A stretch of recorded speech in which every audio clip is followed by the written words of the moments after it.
Om Namo Bhagavate Vasudevaya. Om Namo Bhagavate Vasudevaya. Om Namo Bhagavate Vasudevaya. Om Ajnanatimirandhasya Jnananjana Shalakaya Chakshurunmritam Yena Tasmai Shri Gurave Namaha.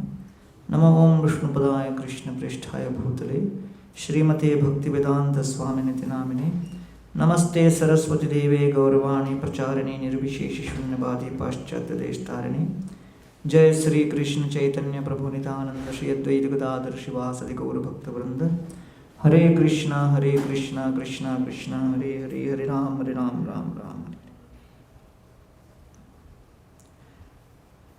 So we are reading from Bhagavad Gita, chapter 2, text number 14. Matra sparashastu kaunteya Shitoshna sukha dukkhada Agama apaino anityas Tam stitikshasva bharata. Translation by His Divine Grace A.C. Bhaktivedanta Swami Srila Prabhupada.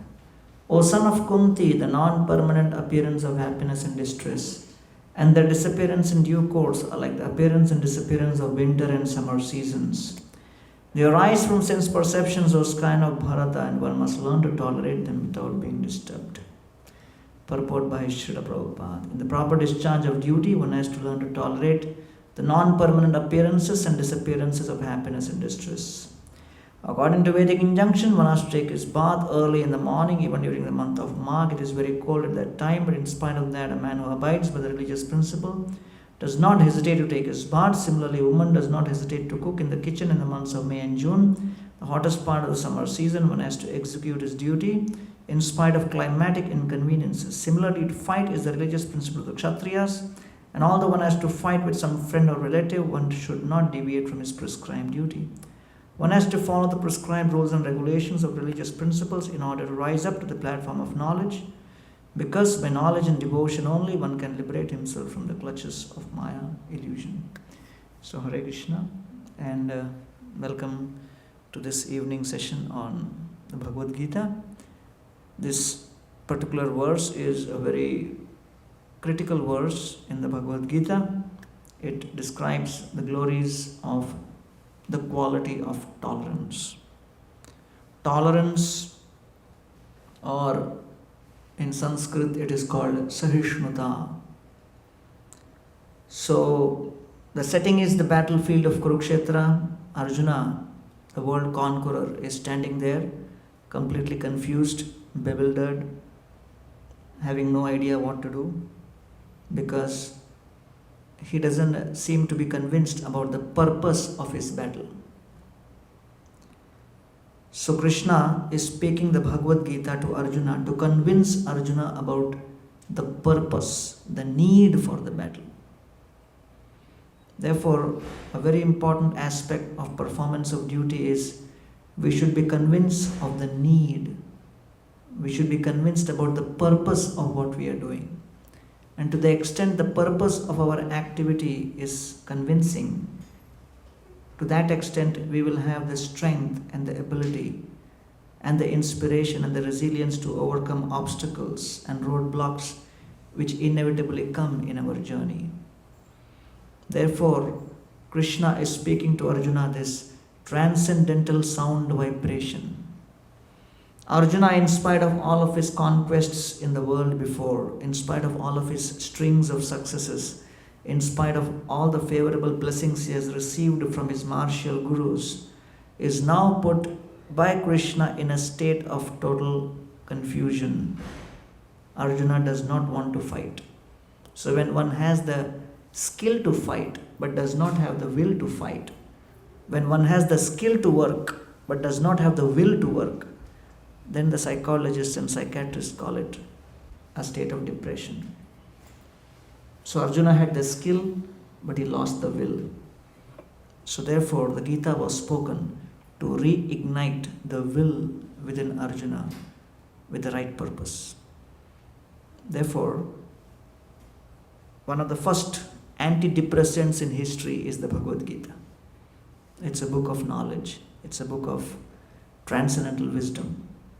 And in the last couple of verses, Krishna has begun speaking the Gita.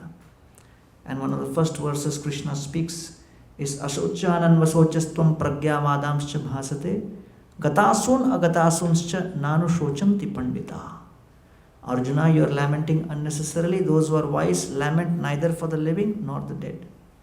So the first words spoken by Krishna is, do not lament. And the last words or the last message spoken by Krishna to Arjuna, the concluding message is Sarva Dharman Parityajya Mamekam Sharanam Braja Aham Tvam Sarvapapebhyo Mokshayishyami Ma Shucha. Abandon all varieties of opinions. Abandon all varieties of thoughts. Abandon all your speculations. Abandon all of your perceived knowledge. Abandon all your so-called thoughts of superiority. Abandon what you feel is important to you. Abandon egoistical considerations and just try to follow my will. And thus, I will free you from all lamentation. Ma Shucha. So the Gita begins with the message, do not lament, and ends with the message, do not lament. So the entire message of the Bhagavad Gita is to help us free from lamentation. So the demigods, their life is characterized by ceaseless enjoyment. The animal's life is characterized by constant fear. And the human being's life is characterized by constant lamentation. Yasyayam shuryamanayam krishne paramapurushe bhaktir utpadyate pumsa shoka moha bhayapa. So this transcendental sound vibration of Harikatha, of Krishna Katha, helps us free from these three principles. Shoka, moha, bhaya. Shoka, moha and bhaya. So moha is illusion, shoka is lamentation, and bhaya is fear. So therefore, Arjuna, with such a glorious history and with such glorious connections with Krishna, finds himself in a state of confusion. He is at crossroads, he doesn't know what to do. So Krishna is telling Arjuna to invest some time in hearing the message. Therefore, modern technology is definitely advanced. The machines have become extremely complex and sophisticated. We may have created all kinds of methods of making the machines work fast. But what about the man behind the machine? When the man behind the machine is confused, has issues within his mind, has various kinds of doubts and thoughts filled with lamentation, has multifarious kinds of illusions about his goal, and is thus totally, thoroughly confused and bewildered. So we find that the society is in a state of great disease and despair. Therefore, this message of the Gita is very critical. And the first message Krishna tells Arjuna is tolerate. Develop some tolerance. Because without tolerance, it is impossible to sustain any relationships. Without forgiveness and tolerance, it is not possible to do anything sustainably. Therefore, if you have to fight, then there are 4 levels of motivation by which one performs any activity. Either one is motivated by fear, second is one is motivated by desire or greed, the third is one is motivated by duty, and the fourth is one is motivated by love. Out of these 4, the most powerful is the inspiration of love. And therefore Krishna says that if one has to perform an activity motivated by any of these higher motivations like duty or love, one has to have a certain degree of tolerance. Therefore, my dear Arjuna, matra sparshastu kaunteya shita ushna sukha dukkhada. So Krishna is explaining how we can develop this tolerance.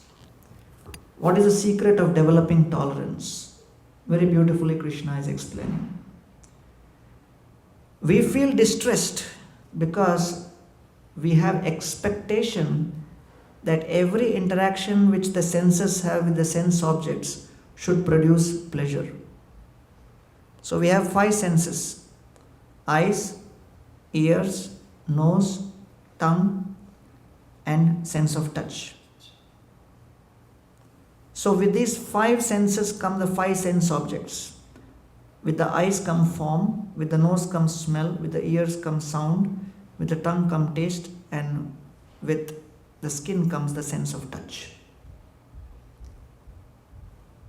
The problem is our expectation is that whenever each one of these senses interact with the sense object, the resulting experience should only give pleasure. That is our expectation. And because we have an expectation like that, when anything goes to the contrary, we experience pain. We experience distress. We feel discouraged. So therefore, let us see each one of these 5 senses. The eyes, they are used to seeing a certain form. Okay, so now if the form is not as per our expectation, one feels very morose and disturbed. So in the peak of youth, one is very young, but as one starts growing old, then the form starts changing. Or if you see the cover pages of all magazines, you will only find nice, beautiful pictures. So there is a certain kind of depression which has been created in modern times, that is created by the perfect picture syndrome. Because people are spending so much time online, so online images and pictures in movies and television is usually always perfect. So because we spend so much time online and the eyes are constantly in contact with images which look near perfect, many times that becomes the expectation of people when dealing with real life situation. And when one does not experience that, one becomes filled with distress. So therefore, as far as eyes are concerned, it is very important to note that we do not have any control over what kind of images the eyes will come in contact with. Sometimes there are visions we see which are very pleasurable. At other times, we have to see things which are extremely distressing. We cannot avoid that, and we cannot walk with a blindfold. We have to deal with it. Then, as far as ears are concerned, we would always expect people to glorify us. When anyone glorifies us, it feels very pleasurable to the ego. And many times we expect that people should only speak good things about me. But we have no control over that. Because as soon as someone starts criticizing, it becomes very painful to the heart. So therefore, even in Krishna Leela, Krishna was criticized by Shishupal. Shishupal had been given a benediction that he can criticize 100 times and nothing will happen. So Shishupal used to criticize and speak 99 bad words, and he would count it and then he would withdraw, because he knew if I go beyond 100 I will be killed. So he was extremely organized in his blasphemy. He was very systematic. He kept a proper count. So Krishna wants to demonstrate that even when I appear, I am subject to criticism. What to speak of anyone in this world? Someone explained to Srila Prabhupada that whatever I do, this person is always criticizing me. What should I do? I do good service, still I get criticized. I don't do so good, still I get criticized. Prabhupada said probably in the last life, many times without having done sufficiently, you were glorified. So as a counteracting effect, this time, although you are doing something good, you are being criticized. You have no control over that. A couple came to Srila Prabhupada and they said, the husband started saying that my wife is always criticizing me. And the wife started saying to Srila Prabhupada, he is always shouting and screaming at me. So Prabhupada told them, okay, you may fight, but don't shout. You may fight, but don't shout. After a few months, the couple again met Prabhupada, and Prabhupada asked, how is your marriage going? He said, everything has become very peaceful. Prabhupada said, what happened? He said, we tried fighting without shouting, but there was no fun without shouting. So we just stopped it. So many times we may expect that whatever anyone comes in contact with me, should only speak good things. Should only glorify me. Right? There was one beggar who went to someone's house. He was a big landlord. So the landlord was sitting in front of the house and the beggar said to the landlord, sir, what a beautiful dhoti you are wearing. I have never seen such a dhoti worn by anyone in the whole village. So the landlord, he shouted at the top of his voice to his wife, my dear wife, I have kept that gold bracelet inside. Can you bring it out?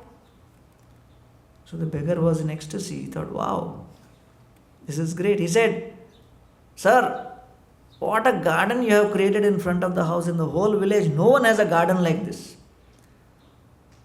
So the landlord shouted to his wife, my dear wife, that golden chain which is kept there, bring that also. So he thought, wow, this is a good strategy. He said, sir, the best vehicle in the whole house belongs to you. In the whole village, no one has a vehicle like this.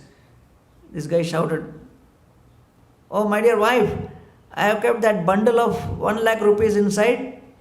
Why don't you bring that also? So this guy thought it's enough for today. So he was just waiting and waiting and waiting. Nothing came out. So then finally he told this landlord, sir, what happened to that gold chain, gold bracelet, 1 lakh rupees? You shouted inside to your wife, it has not come. So the landlord said, see, how did you please me? With words. How did I please you? With words. What's the big deal? So many times we fail to realize that words are extremely powerful. And many times, just by the speech, we can actually conquer the hearts. And through the speech, the hearts can be broken. Like Dhruv Maharaj. He was so broken-hearted by the words of his stepmother that he decided to go into the forest. And he was so ambitious, he wanted a kingdom greater than that of his great-grandfather. Just by hearing the insulting words. Just by hearing those words of his great-grandmother, of his mother, stepmother. So therefore, it is described here that matra sparshastu kaunteya shita ushna sukha dukkhada.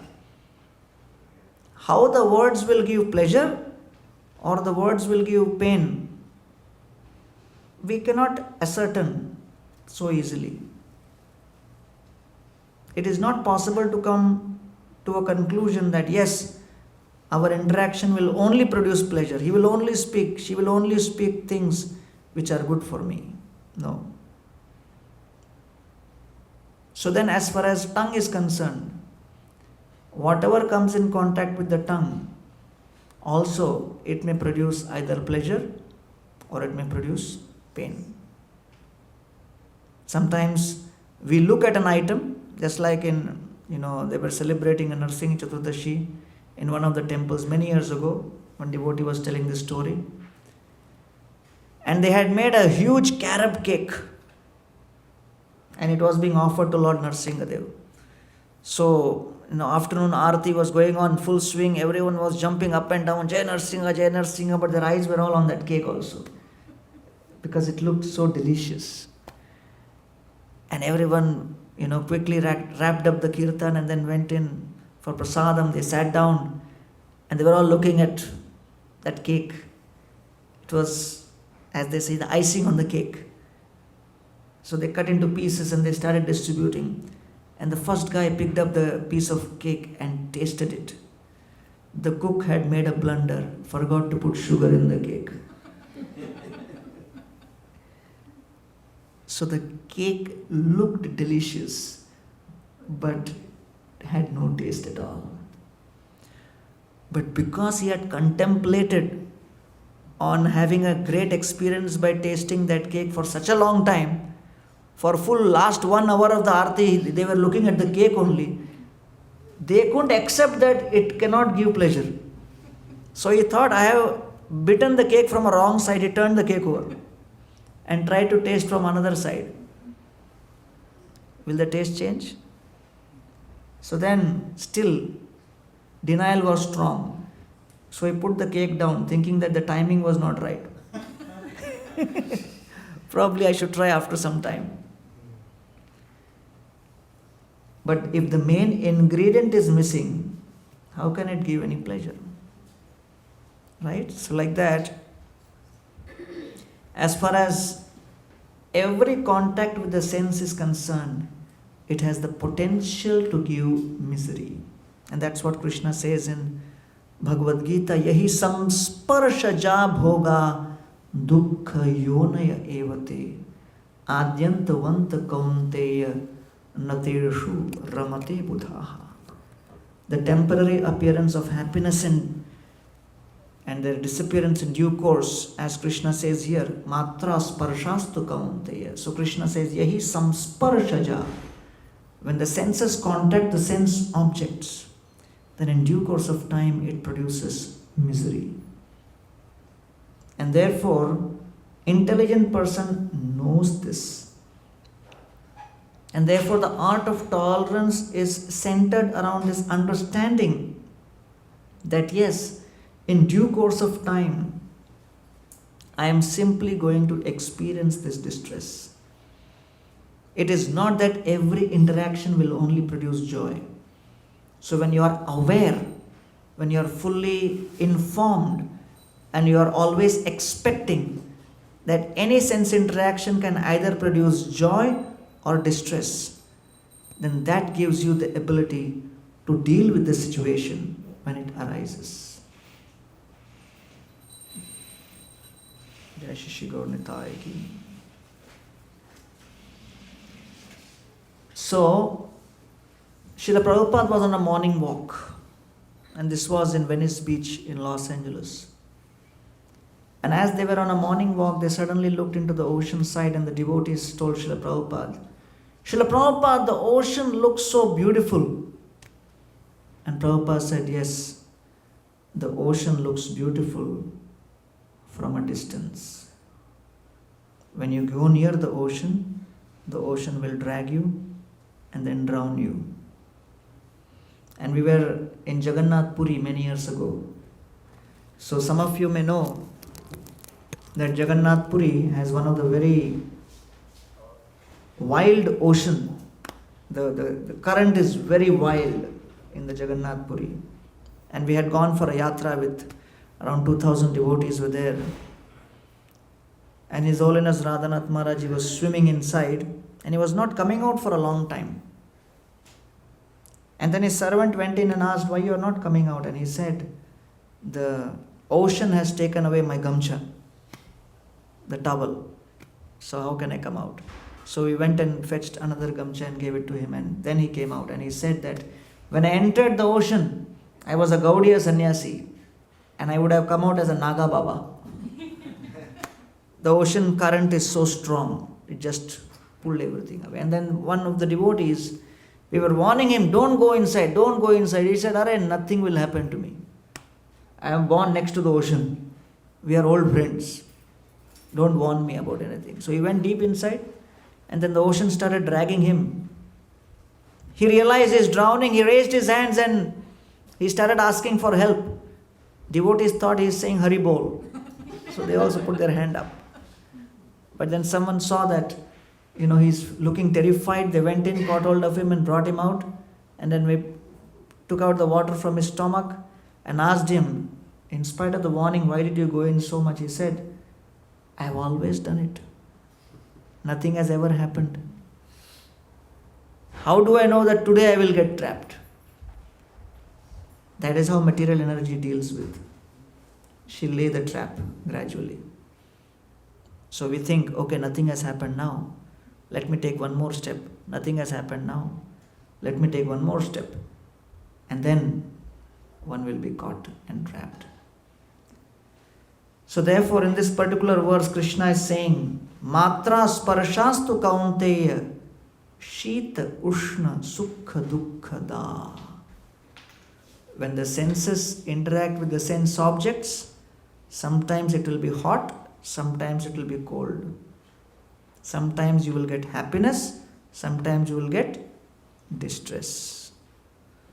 On the plate, sometimes you will bite a chili, sometimes you will bite a sweet. Both will come. So if you know that in advance, then you will not be bewildered, because you know agama apayino anitya. So the hope-giving word is, one experience as a season will change and lead on to another experience. Agama, it will come. Apayino, it will go. Anitya, it is temporary. So if one is going through a bad phase, one need not feel morose and dejected.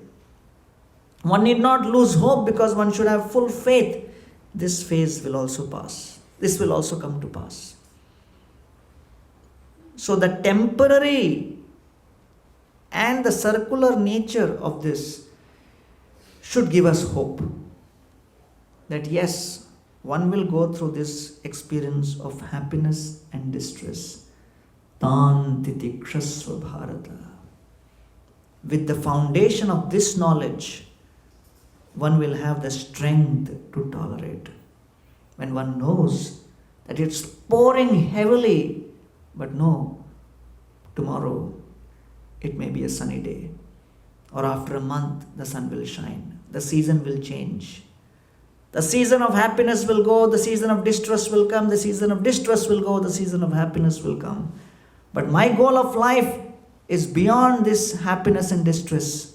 My goal of life is selfless service to Krishna, and experience the joy of serving Krishna out of love, which is selfless. Pragada premer ei swabhava achar, nija dukkha vignadir no kore vichar. The idea of love is service without selfish considerations. Many years ago, when we were opening the Govinda's restaurant in Mumbai, we wanted to, Radhanath Maharaj told us, serve out pizza. So the only kind of pizza we used to make that time was just take a loaf of bread, put some tomato sauce on that, put some fried vegetables and, put it in the oven and take it out. And we used to call that pizza. That used to be our local version. And we used to think that is pizza.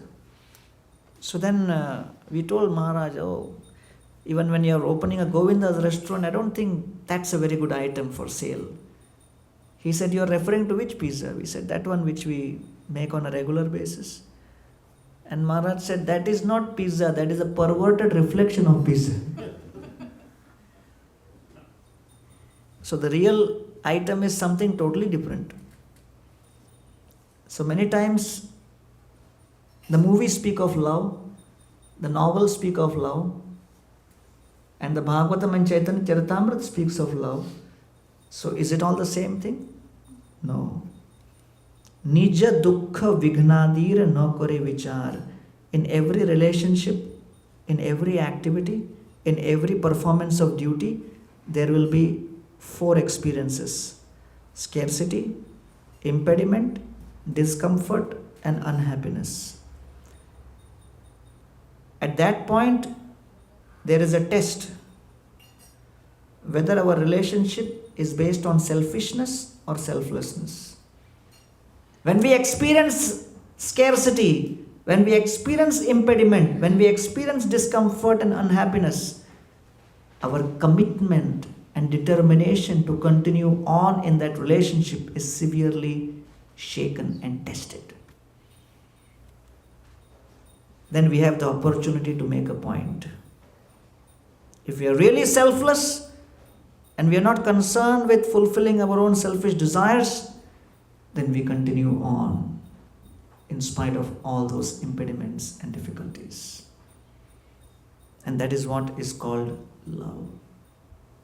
Love means one is only concerned with the smile on the face of the beloved. And that's what bhakti is all about. Ahaituki apratihata yatma suprasidati. So Krishna is telling Arjuna here, come on Arjuna, you have to fight this battle. Do not worry yourself. Do not worry so much about all the different things you are thinking which is based on speculation. You have been put in this situation, you have to fight for my sake, for my pleasure. So therefore, agama apaino anitya means the temporary nature of this world. The temporary nature of this world is such that you have to overcome this. Therefore, to understand the difference between permanent and temporary, spiritual knowledge is very important. And for that, the Bhagavad Gita has been spoken, and Srila Prabhupada translated the Bhagavad Gita.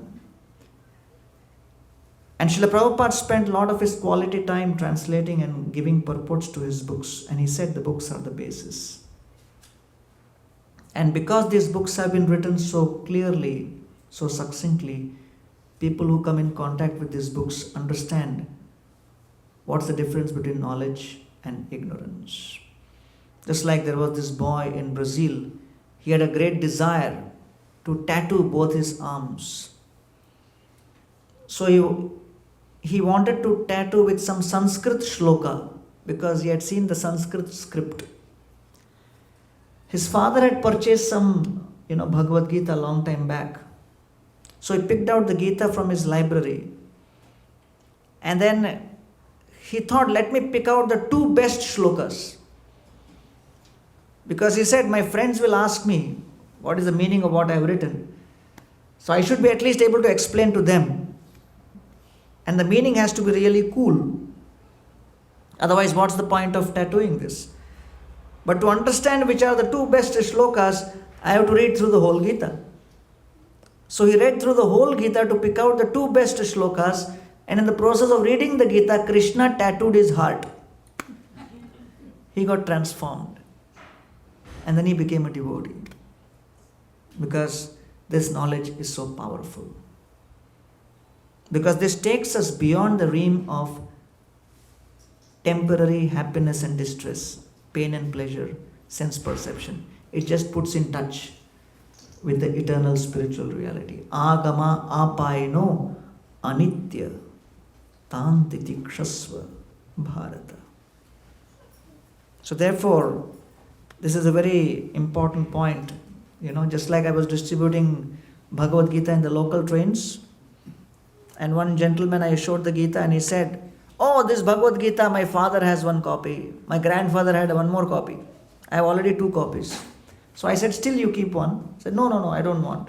So I gave him some, cards of the temple, gave him some prasadam, and I moved on to the next bogie. And he came chasing behind me. He said, hey, I want that Gita. I said, I thought you already have 2 copies. He said, but I want 1 copy from you. You know why? Because last 6 months, practically everyone has been screaming at me, yelling at me, misbehaving with me. You are the first person who has smiled at me. So I want this Gita from you. So I thought if I knew, I would have laughed loudly and probably given you a whole Bhagavatam set. So he took the Gita. So people are looking for some joy, some happiness. We were distributing Bhagavad Gita in companies. And this company was not giving us permission. Because the manager said, we're not going to allow you to put up your stall for the Gita and everything. So finally, our devotee just gave him some, lamination of Radha Gopinath and gave him a Bhagavad Gita and said, keep this as a gift copy. 1 week later, he got a call from this same guy. He said, we are giving you permission, please come. So this devotee was intrigued. They had denied us permission. How they agreed? So anyway, they went and set up the table and book distribution began. But this devotee was curious. Why did he give permission? So he went and asked him, sir, last week you were denied. Suddenly you called up. He said, you know what? I took this Gita and took it to my house and gave it to my wife. When she saw the cover of the Gita and saw the pictures inside, she looked at me and for the first time in 6 months, she smiled at me. And I thought, if she can smile after seeing this, then everyone will be happy. So I wanted the benefit to go to everyone. So therefore I organized this whole book distribution. And so many people got connected. So actually, this Bhagavad Gita is filled with knowledge which will help us tolerate the pains at times of distress and experience joy. And therefore Krishna is saying, Agama apayino anitya. All of these distresses will come and go, but it is temporary. So therefore, when there is a storm and we are standing under a shelter, we should be fully convinced that the storm will come to pass. It is temporary. And that gives us the faith and the determination to tolerate. Tan titikshasva bharata. So here, there are two interesting names of Arjuna, which Krishna speaks. Matras parshastu kaunteya. The first name of Arjuna here spoken is Kaunteya. So Krishna is telling Arjuna, hey, Arjuna, see your mother, how much she tolerated. Kunti tolerated so much. Can you imagine what Kunti tolerated? Right from her childhood, she went through so many difficulties, so many distresses. She became a widow at such a young age. All kinds of difficulties happened. So many attacks on the Pandavas. Vishan Mahagne Purushat Darshanat Asat Sabhaya Vanavasa Krichrata. The whole list she says, and then she says, Vipata Santuta Shashvat Tatra Tatra Jagat Guru. My dear Lord, please keep giving me such distresses. If that's the cost, I have to pay for your mercy, for having your darshan. So Kunti Maharani was a lady of substance. With 5 children and no husband, she went through distress after distress, calamity after calamity, but constantly taking shelter of Krishna. Many times we come to spiritual life, we think that if I chant Hare Krishna and I actually, start following this process, distress will go away. Sometimes we think like this. If I chant Hare Krishna and if I actually follow the process, the problems will go away. But many times we may feel that the problems are increasing. And Yudhishthira Maharaj told Krishna, if anyone in future reads about our life story, they may feel fearful to become your devotee. Because you have put us in so many kinds of distresses. So Krishna's relationship with the Pandavas was very interesting. He was so intimately related to the Pandavas. He was dealing with them so closely. But still the Pandavas were constantly facing one calamity after another. Right? Sometimes we go through difficulties and situations and we are wondering whether Krishna is noting whether I am chanting or not. Is he keeping a record of my chanting or not? What is going on here? Right? So therefore, the Pandavas went through so many difficulties and Krishna is reminding Arjuna, you are the son of Kunti. Matra sparshastu Kaunteya. You are Kunti Putra. So your mother has gone through so many difficulties, she has tolerated so much. Why can't you tolerate? What kind of example she has set for you? Did you learn the lessons from her? And then he says that Tan titikshasva Bharata. Bharata means, O son of Bharata.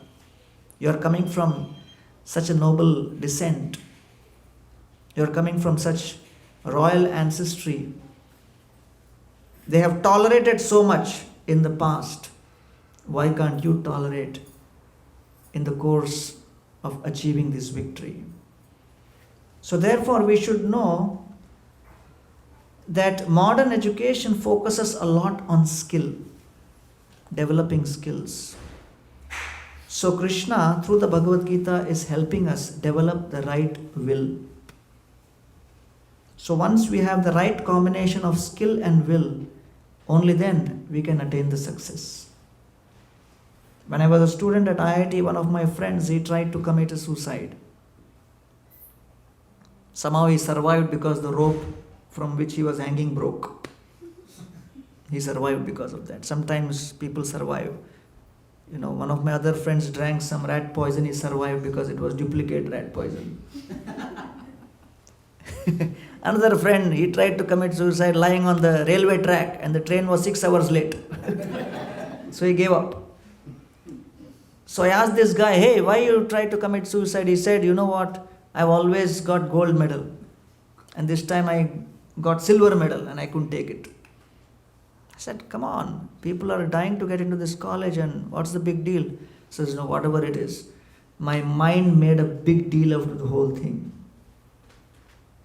So therefore, a person may have the right skills, but if he doesn't have the proper will, as they say, attitude determines your altitude.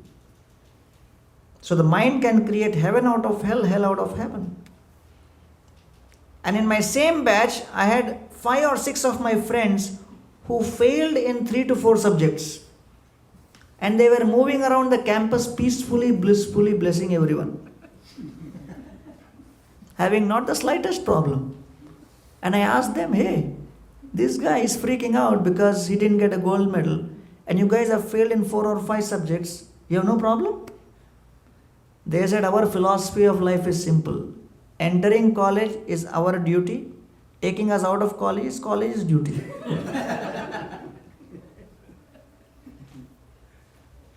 So many times, the mind, it works in very funny ways.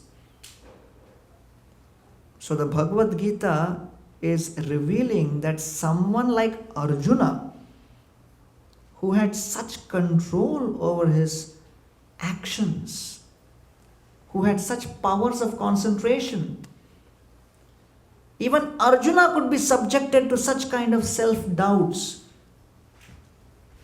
that he lost confidence in his ability and he was not clear about what he's supposed to do, and he put his arrows right in front of Krishna. So therefore, Lord Krishna is very clearly demonstrating to Arjuna that, my dear Arjuna, you have to tolerate these 4 things. What are the 4 things you must tolerate? You must tolerate your urges. The anger will come, but the anger will go. The forces of lust will attack, but the forces of lust will go. One will feel greedy, but then the force of greed will subside. Be a witness as all of these urges come and go. Get purified of these urges. I was giving a talk at a jail, Arthur Road jail in Mumbai. And right in front of me there were like 4 people who were wearing kantimala, tulsi mala, and they were having a locket of Krishna and with tilak, different type of tilak. And I looked at them, I was wondering who they are. I was doubtful whether they are, convicts in the jail or they are the next speakers after me. Who they are. And in jail, it is kind of difficult to ask also, who you are and from where you have come. What's your introduction? Right? Because as I was giving a talk in the jail, a call came to the temple operator. Where is Gaurang Prabhu? And the operator said, he has gone to jail. So after the program, I asked them what happened, and they said, we are also Krishna's devotees, but there was this drama troupe which was not portraying Krishna properly. They were insulting Krishna. We felt so angry, we threw a bomb. We just couldn't deal with it. I said, how could you do that? They said, that's our method of dharma. So when one is overwhelmed by emotions, it's extremely difficult. So you have to tolerate the urges. Anger, greed, lust, envy, all of these urges keep shaking us all the time. Then secondly, we have to tolerate the dualities. All kinds of dualities will keep coming. Happiness, distress, pain, pleasure, success, defeat. Relationships will go through so many dualities, so many difficulties. One has to tolerate these dualities all the time. Because what is good at one point may not be good at another point. Right? I was going for a program in, Kharagpur IIT, and it was,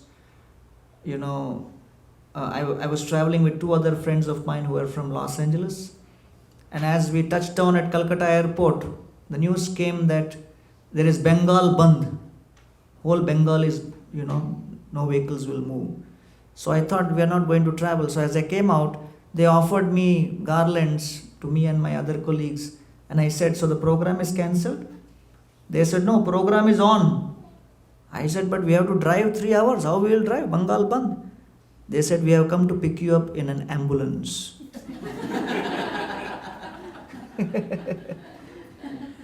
That's called out of the box thinking.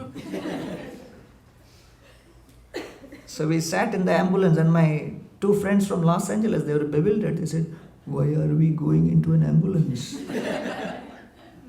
I said, it's kind of difficult to explain. But in India, when these kind of strikes happen, there is a total social unrest. Sometimes, ambulances are allowed to pass by. He said, sometimes? He said, yeah, sometimes they may beat us up also. But then anyway, we are in the right vehicle, we are in the ambulance, so we'll reach the right place. So as we were going, people were shouting and stopping us, but we would give some prasad and move on. At one point, one guy said, no, you have to stop, I have to see if behind there is a genuine case or someone is fraud. So I was sitting in front. These two guys, after taking breakfast and with garland on their neck, they were sleeping. So these guys looked behind and said, okay, let their souls rest in peace. Move ahead. And we reached, within 3 hours, we reached the destination. So various kinds of obstacles will come, dualities will come. Sometimes the progress will be fast, sometimes progress will be slow, but we have to tolerate these dualities. Then there is paramata, or we have to tolerate differences of opinion. Various opinions, my way or the highway, difference in thoughts, different ways of doing the same thing, different ways of looking at a certain situation. Paramata. And many times, if we are unable to tolerate these differences of opinion, relationship just breaks down. I was giving a talk at a university in America several years ago. It was Ohio, Athens. And one gentleman walked up to me. He was speaking in fluent Hindi. He was an American. I said, hey, you look like an American. You speak such good Hindi. Are you from India or something? He said, no.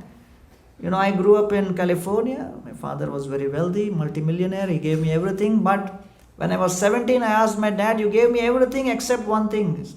And his dad said, what? Said, you didn't give me an experience of a family because you were divorced and, I just grew up alone in the house. I want an experience of a family. His father said, then you go and check out in India somewhere. So he went to Varanasi. So he went to one of the families in Varanasi and he told them that, allow me to stay with you for 2 years. I want to get an experience of family. And if you allow me to stay every month, I'll pay you 1 lakh rupees. They said, stay for whole life. And why alone? Bring your other friends also who want to experience. Our doors are open.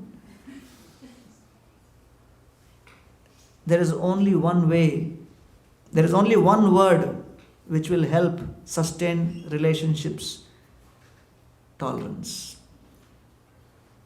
Unless we have the ability to tolerate, it's impossible to sustain relationships because there will be always multiple opinions. Someone told Srila Prabhupada, I am unable to deal with this person, I am unable to deal with that person. There are so many opinions. Prabhupada said, very good news. That means Mayavad philosophy is wrong. Because Mayavad says everything is one. This means at least there is good news that we are all unique individuals. But we have to tolerate opinions. Paramata.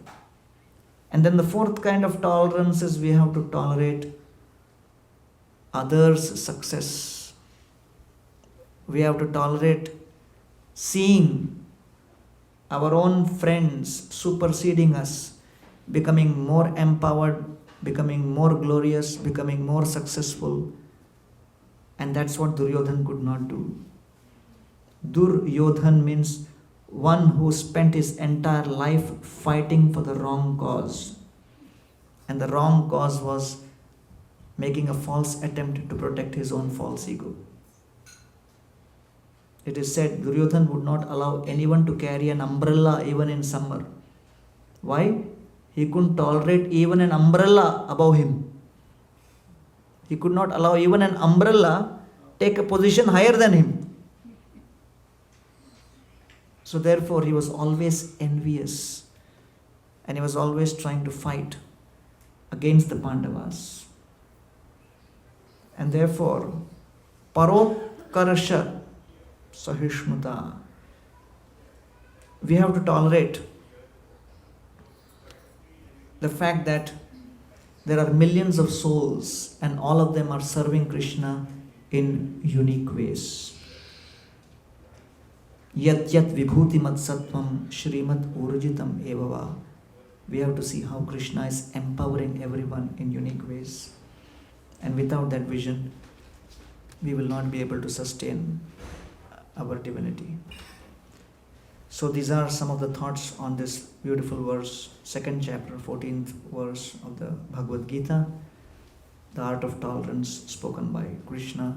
Matra sparshasta kaunteya, shitoshna sukha dukkhada, agama apayano anitya tanti tikshasya bharata. Thank you all very much. Hare Krishna.